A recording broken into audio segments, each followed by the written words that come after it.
Τις πύλες του για 12η συνεχόμενη χρονιά άνοιξε το απόγευμα του Σαββάτου το εργαστήριο Αγιογραφίας στο πολιτιστικό στέκι του πρώην Δήμου Νέας Κιδωνίας. Μετά από 11 χρόνια αποφασίσαμε με την προτροπή της Αντιπεριφέρειας, Περιφερειακής Ενότητας Χανίων και συγκεκριμένα του Αντιπεριφερειάρχη μας του Αποστόλη του Βουλγαράκη, που το εργαστήρι μας και το ελεύθερο σχέδιο τελεί υπό την αιγίδα του.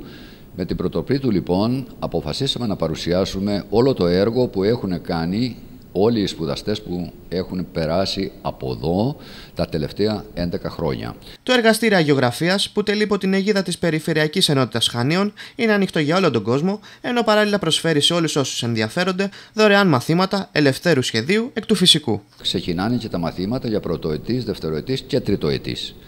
Τη Δευτέρα 6 ώρα ξεκινά το τμήμα ελευθέρου σχεδίου, που είναι με τη στήριξη της Αντιπεριφέρειας, της Περιφερειακής Ενότητας Χανίων, να το πούμε πιο σωστά, και είναι δωρεάν. Όσοι θέλουν μπορούν να έρθουν τη Δευτέρα το απόγευμα 6 ώρα εδώ. Καλώ όλες τις ενεργές εικαστικές δυνάμεις του τόπου μας, τους νέους και οποιονδήποτε που τον ενδιαφέρει η τέχνη, να έρθει να συμπορευτούμε μαζί τον όμορφο δρόμο της τέχνης.